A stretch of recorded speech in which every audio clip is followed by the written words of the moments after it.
Nous sommes maintenant partis pour la question 4, donc de cet exercice de géométrie avec de l'orthogonalité. Alors, c'est parti. On note L, le projeté orthogonal du point H sur le plan IGJ. Montrez que les coordonnées de L sont 8 tiers, 4 tiers, 16 tiers. Alors, il y a deux stratégies pour répondre à cette question. Vous pouvez remplacer directement, donc du coup, les coordonnées du point L dans le plan pour montrer que le point L appartient au plan. Et ensuite, remplacer les coordonnées du point L dans la droite pour montrer aussi que le point L appartient à la droite. En fait, ici, je vous ai simplifié un peu les choses. Le point H, il est là, sur ma droite D, et quand je le projette sur le plan, en fait, le point H devient le point L. D'accord? Donc le point L, c'est le projeté orthogonal du point H sur le plan IGJ.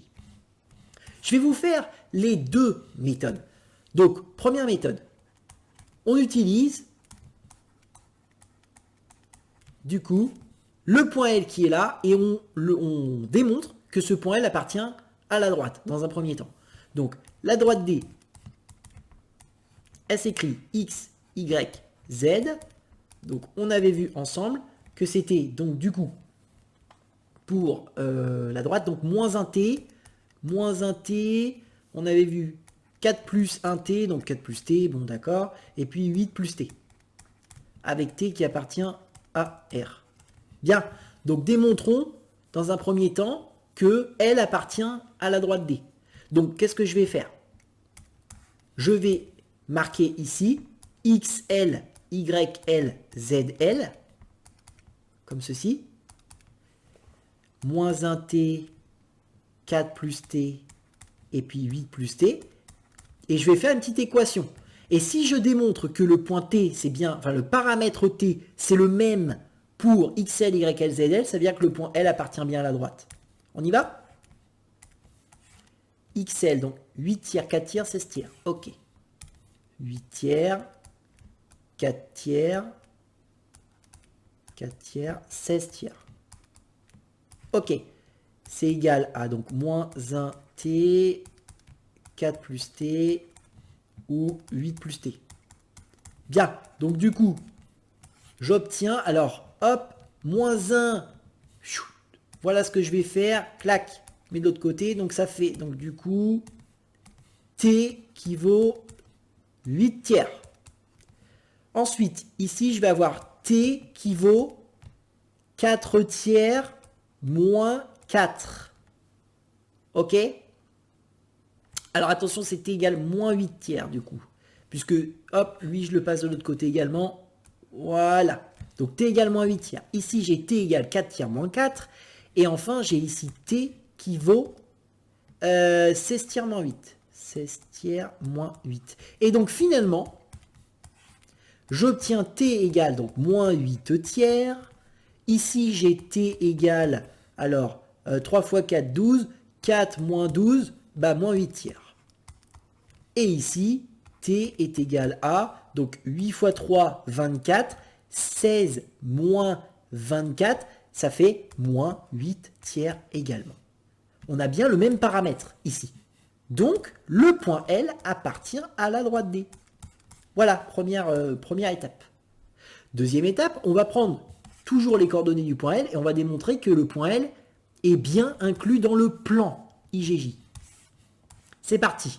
Donc, l'équation de plan. L'équation de plan IGJ.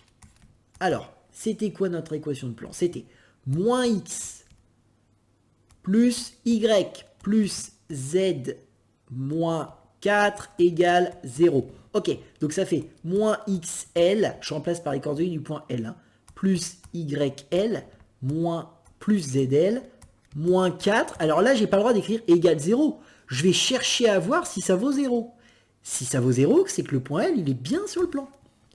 C'est parti, donc moins.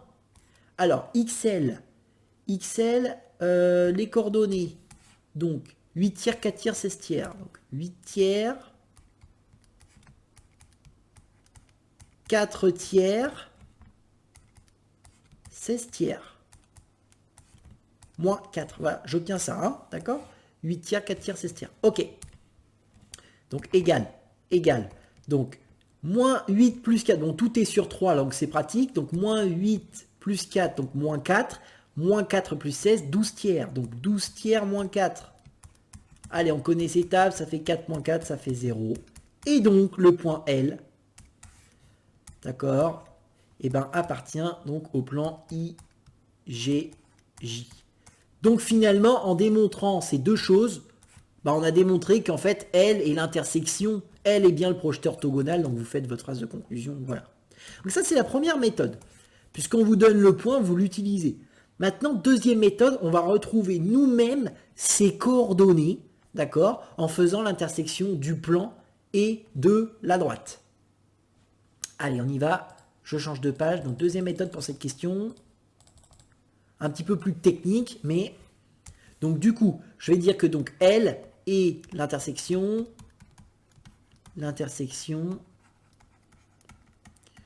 donc du plan donc IGJ et de la droite D.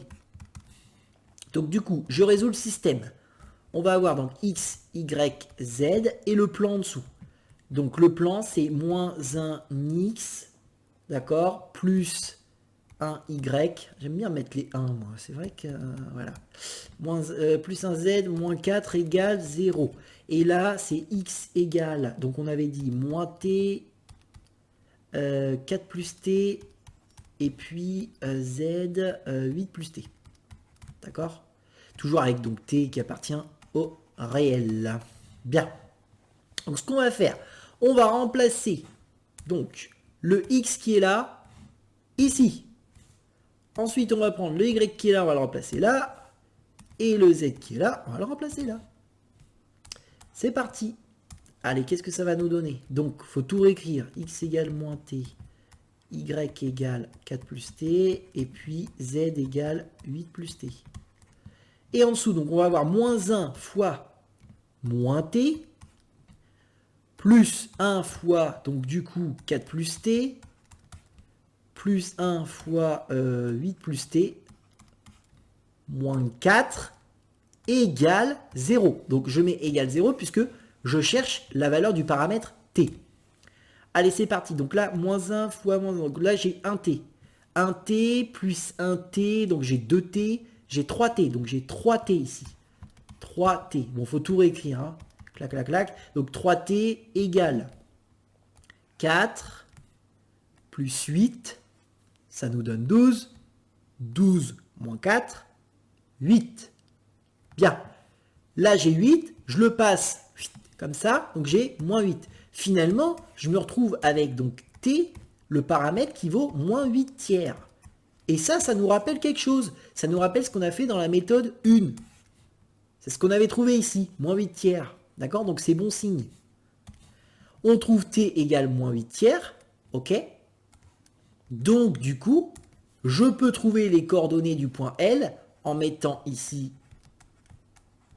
XL, YL, ZL, qui est égal à, donc du coup, moins, entre parenthèses, moins 8 tiers, YL 4 plus moins 8 tiers, et enfin, 8 plus, eh bien, moins 8 tiers. En fait, on retrouve les coordonnées du point L, donc 8 tiers, 4 fois 3, 12, 12 moins 8, 4, 4 tiers, 8 fois 8, 8 fois 3, 24, 24 moins 8, 16, 16 tiers. Donc en faisant l'intersection du plan et de la droite, j'ai retrouvé les coordonnées du point L moi-même, 8 tiers, 4 tiers, 16 tiers. Donc je préfère vous le montrer parce que voilà, il y a deux méthodes possibles. Voilà pour cette question. Du coup, c'était la question 4. Voilà. Allez, on passe sans plus attendre à la 5. Il faut calculer la distance du point H au plan IGJ. Alors, d'après le schéma que j'ai fait tout à l'heure, hop, il est là le schéma. En fait, la distance qu'on me demande de calculer, en fait, c'est ça. C'est la distance qui est là. La distance du point H, donc ici, jusqu'au plan. Donc finalement, on me demande de calculer la distance HL. C'est la distance du point H au plan. Et bien c'est parti. On va calculer la distance. Donc on calcule HL. Donc pour calculer HL, qu'est-ce qu'on peut faire? Ben, on peut faire éventuellement le vecteur en premier. C'est pas mal, ça va simplifier les choses. Donc HL. Le point H pour coordonnées, on avait dit tout à l'heure, qu'est-ce qu'on avait dit pour le point H? 0,48. Donc H 0,48. Et puis le point L, on vient de le trouver à l'instant. Donc 8 tiers, 4 tiers et 16 tiers. Bien. On calcule HL, donc 8 tiers moins 0, donc 8 tiers. 4 tiers moins 4, donc 3 fois 4, 12. Donc du coup, 4 moins 12, donc moins 8 tiers du coup. Moins 8 tiers. J'agrandis mes parenthèses un petit peu là. Hop. Voilà. Et puis, ensuite, il me faut 16 tiers moins 8. Donc 3 fois 8, 24. 16 moins 24, moins 8 tiers.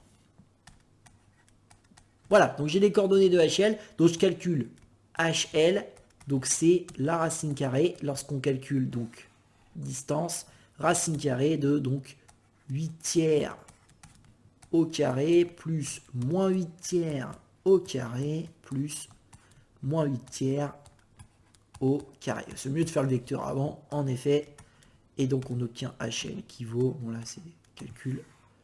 On y va sans calculatrice, donc 64 sur 9. Pareil. Ah bah décidément, ah oui d'accord. C'est marrant ça. 64 sur 9. Ok, donc du coup, HL, ça va nous donner racine de... Donc 64 fois 3, 64 fois 3, donc on va avoir... on n'a même pas besoin de faire ça, si. 64 fois 3. Ouais, donc 3 fois 4, 12, donc 2, je retiens 1. Et puis, ça fait 192 sur 9, c'est ça? Racine de 192 sur 9. Et donc, du coup, ça va nous donner, donc HL. Ah, bah ça va faire 3 en bas. Ah, ça fait racine de 180. Ah, ça va nous faire quelque chose comme... Ah bah, je vais prendre la calculatrice, ça va aller plus vite.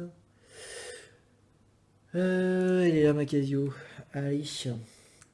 Racine de 192 sur 9. En fait, ça nous fait racine. On obtient 8 racines de 3 sur 3. J'ai l'impression que c'est ça. 8 racines de 3 sur 3. Alors. Voilà. Ok pour cette question. Ensuite, question 6. Donc, montrer que le triangle IGJ rectangle en I. IGJ. Oui, et rectangle. Ah d'accord, il y a un angle droit là. Ici. En blanc. Ok. Bon, pour démontrer qu'un triangle est rectangle, il y a deux techniques. On peut faire la réciproque de Pythagore. Ou alors on peut aller plus vite, on peut faire le produit scalaire. Puis démontrer que les deux vecteurs sont orthogonaux. C'est parti. Je vais faire I. Alors, je vous laisse réfléchir. IG, d'accord? On prend les deux premiers vecteurs là, IG, puis après IJ. Donc IG, scalaire, IJ. Voilà. Alors, le vecteur IG, est-ce qu'on le connaît? Est-ce qu'on l'a fait tout à l'heure? IG. Bah oui, on l'a vu tout à l'heure, ça. IG avait pour coordonnées, du coup, donc 2... 4 et moins 2. Donc 2, 4 et moins 2. On avait vu ça. Voilà. Je les mets comme ça. Et puis IJ, moins 2, 0, moins 2. Moins 2, 0, moins 2. Voilà. Donc IJ scalaire IJ. Ça va nous donner moins 4, plus 0, plus 4. Et ben c'est magnifique, ça fait 0. Donc finalement, comme ça donne 0, donc IG et IJ sont orthogonaux.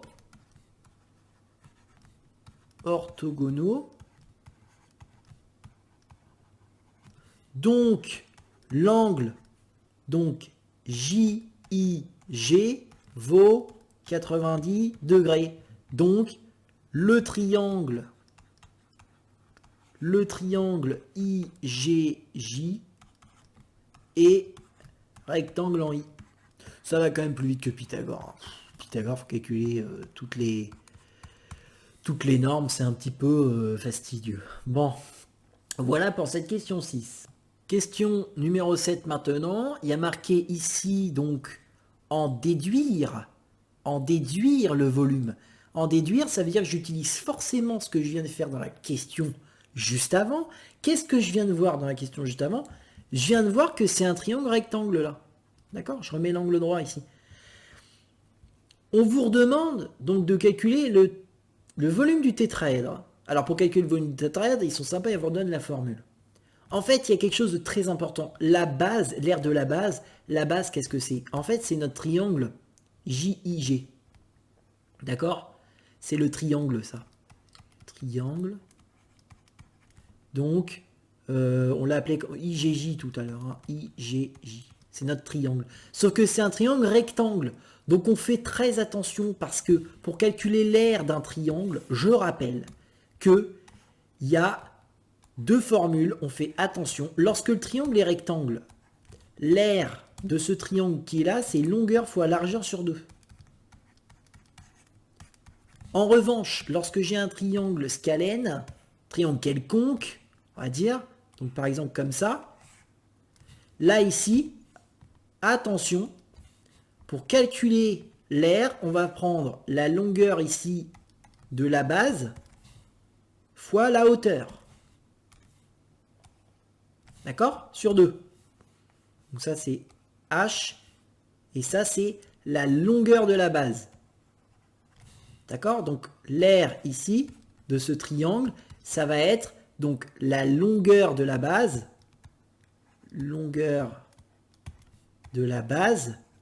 d'accord, fois la hauteur sur 2. Donc en fait, il faut faire très attention. C'est pour ça qu'on vous dit, en utilisant ce qu'on vient de dire, le fait que ce soit un triangle rectangle, on va utiliser cette formule-là, nous, dans notre question, pour calculer l'aire de la base. Ok? Donc attention, les triangles là se ressemblent quasiment, et en fait, c'est pas du tout la même formule. Voilà. Alors, on a besoin de quoi? L'aire de la base. Bon, bah le triangle IGJ, ok, donc là, par rapport à la figure, en fait, il faut que je calcule, et bah du coup, la longueur IJ et la longueur IG, que je ne connais pas pour le moment. Et la hauteur, par contre, la hauteur du tétraèdre, en fait, c'est HL. D'accord? Je rappelle que le point L, en fait, il est quelque part par là, dans le plan, et que du coup, là, on a la hauteur en vert. Voilà, on a la hauteur ici. Ok, on a la hauteur du tétraèdre. Donc nous, ce qu'on a besoin de faire, c'est de calculer donc les normes, la longueur donc de, on a dit IJ et IG. C'est parti, je calcule IJ. Alors IJ, donc on a vu tout à l'heure quand on calcule qu'on fait racine carrée comme ça. Est-ce que le vecteur IJ, on peut le trouver facilement? IJ, on avait fait le vecteur tout à l'heure. Je vais l'utiliser, tiens. IJ. Donc IJ, c'est moins 2, 0, 2. Moins 2, 0, moins 2. Ok. Allez, je l'utilise, ça va aller plus vite. IJ, c'est moins 2, 0, moins 2. Donc là, je vais mettre moins 2, 0, moins 2. Marquez-le le 0 quand même. Voilà. Donc je calcule la norme. Donc IJ. Tac. En fait, je dis la norme parce que je calcule la norme du vecteur qui correspond à la distance IJ. D'accord? Donc moins 2 carré, donc 4. 4 et 4. Donc du coup, je me retrouve avec donc IJ qui vaut racine de 8. Racine de 8, c'est égal à 2 racines de 2. Bon, ok. Ensuite, je calcule donc IG, d'accord? Longueur, largeur. Donc longueur, largeur, ou largeur, longueur, on voit pas trop, mais c'est ça, quoi. Et du coup, IG, le vecteur. On avait dit quoi tout à l'heure pour le vecteur? IG 2, 4, moins 2. Ok. 2, 4, moins 2. Donc la norme, en fait la norme du vecteur IG, c'est égal à la distance IG. Bon. Et du coup, ça nous donne 2 carrés plus 4 carrés. 4 carrés. 4 carrés. Ça me fait penser aux 4 quarts. C'est l'heure d'aller manger. Hein. Bientôt. Bon. Et oui, je fais des blagues un peu nulles. Mais bon. Vous me connaissez. Plus 4. Et donc du coup, ça me donne IG qui vaut racine de... Eh bien, 24. Racine de 24, est-ce que je peux simplifier ça? Racine de 24. Bah oui, ça fait racine de 4 fois 6, donc ça fait 2 racines de 6. Voilà. Ok, bon. Ceci étant dit, je vais calculer maintenant donc le volume de mon tétraèdre, puisque j'ai toutes les données. Donc volume tétraèdre. D'accord? Donc 1/3 fois l'aire de la base, donc l'aire de IGJ fois la hauteur. Donc la hauteur, on a dit que c'était la distance HL. Allez, volume tétraèdre. Youhou, ça fait 1/3 fois... Alors, l'aire de IGJ, c'est bien de le faire avant quand même. Hein. On va le faire là. Donc l'aire de IGJ... On a dit donc longueur fois largeur sur 2. Donc, on a dit donc IJ fois IG sur 2. IJ fois IG sur 2. Donc, l'aire de IGJ, ça donne... Alors, IJ, on a dit quoi? IJ 2 racines de 2. 2 racines de 2 fois IG 2 racines de 6 sur 2. Alors là, attention, vous ne barrez pas les deux là partout. Hein. Surtout pas. On est dans une multiplication. Donc vous en barrez qu'un seul, ça suffit. Là et là, c'est bon.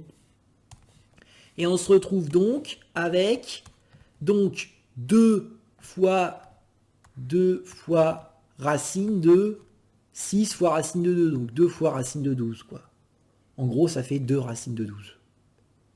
Ok, 2 racines de 12, c'est l'aire de mon triangle rectangle. Ok, 2 racines de 12. Bon, ensuite, je remplace ça donc dans le volume de mon tétraèdre. Donc ça fait 2 racines de 12 fois HL. HL, on avait trouvé 8 racines de 3 sur 3. Je vais vérifier quand même. Il me semble que c'est ça. Ouais, c'est ça. 8 racines de 3 sur 3. Magnifique. Hop, le volume, donc ça va nous donner.